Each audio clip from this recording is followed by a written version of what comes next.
எங்கெல்லாம் இப்படி குரல் எடுத்து பேச உங்களுக்கு தயக்கமாக இருக்கிறது? எனக்கு சோறு ஒன்றாலும் கேட்க மாட்டேன், இவனுக்கு சாக்லேட் வேணும்னு அந்த கடைக்காரங்கிட்ட வேற போய் கேட்குறேன். என்னடா சொல்கிற நீ? நம்ம கேங்கில் எல்லாருக்குமே கூச்ச சுபாவம் தான், நீயும் போய் கேட்கலன்னா பாரு யாரா கேட்டு வாங்கிட்டு வருவா, போய் மூடிக்கிட்டு சாக்லேட் வாங்கிட்டு வாடா வெண்ண. சூப்பர் மார்க்கெட்லலாம் சூப்பர் மார்க்கெட்ல என்ன தயக்கம்? மறந்து வச்சுட்டு வந்துட்டேன், மறுபடியும் அங்கே போய் கேட்கறதுக்கு ஒரு மாதிரி ஷையாக இருக்குது. ஆம்பளையா இருந்தா போய் கேட்டு வாங்கிட்டு வாடா.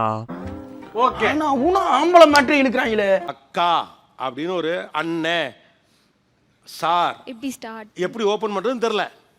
பேசுறா பேசு, நீ தான் தைரியமா அழைச்ச பேசு.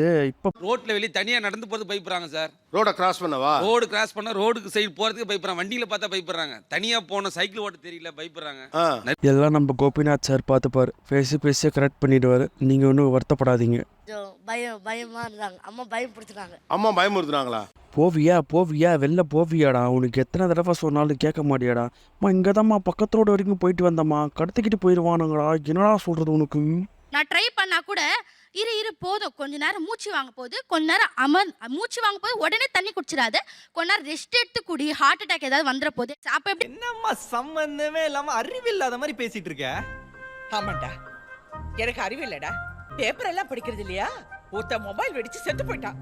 எப்படின்னா, ஏன்னா தினியும் ஒவ்வொரு நியூஸ்ல பாருங்களேன், கபடியில நல்லா விளையாடுறாங்க, ஜெயிக்கிற நேரத்துல அவங்க செத்து கிடக்குறாங்க. எத்தனை பேர் செத்து போனாங்க? நிறைய பேர் சார். வெண்ணிலா கபடி குழுல பாத்தீங்களா? சினிமாமா